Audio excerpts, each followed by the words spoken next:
Jika presiden gonta-ganti tapi sistem tetap berantakan.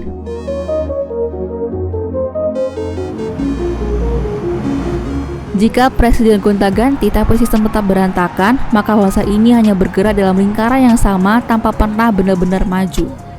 Setiap pergantian presiden membawa harapan baru, harapan bahwa gaya kepemimpinan baru, janji baru dan visi baru akan memperbaiki keadaan.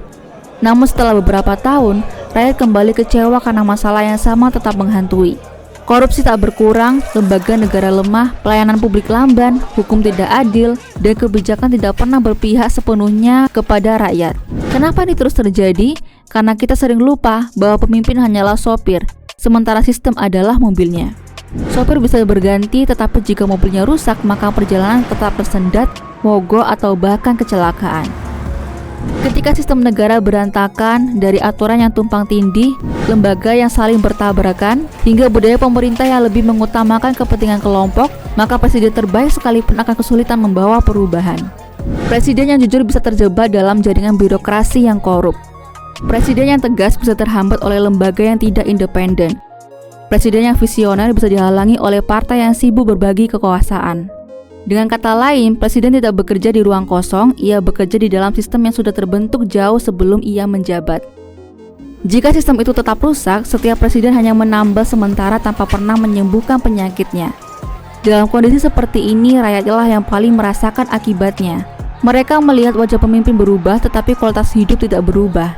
Mereka mendengar janji yang berbeda, tetapi kenyataan tetap sama. Mereka menunggu perbaikan, tetapi yang datang justru kekecewaan berulang. Akibatnya, rakyat kehilangan kepercayaan pada pemilu, kehilangan harapan pada perubahan, dan kehilangan keyakinan bahwa suara mereka memiliki arti.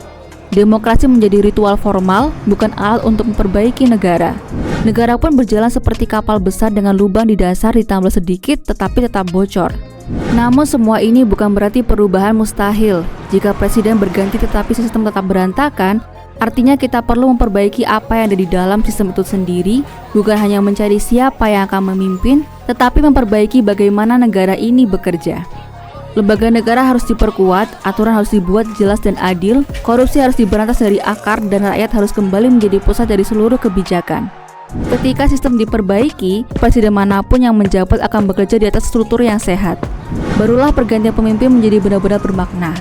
Karena itu pertanyaannya bukan lagi siapa presidennya, tetapi apakah sistemnya siap diperbaiki?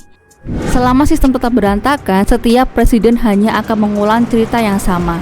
Tapi jika kita berani memperbaiki sistem, maka siapapun presidennya, negara ini akan jauh lebih mudah dibawa menuju masa depan yang lebih baik.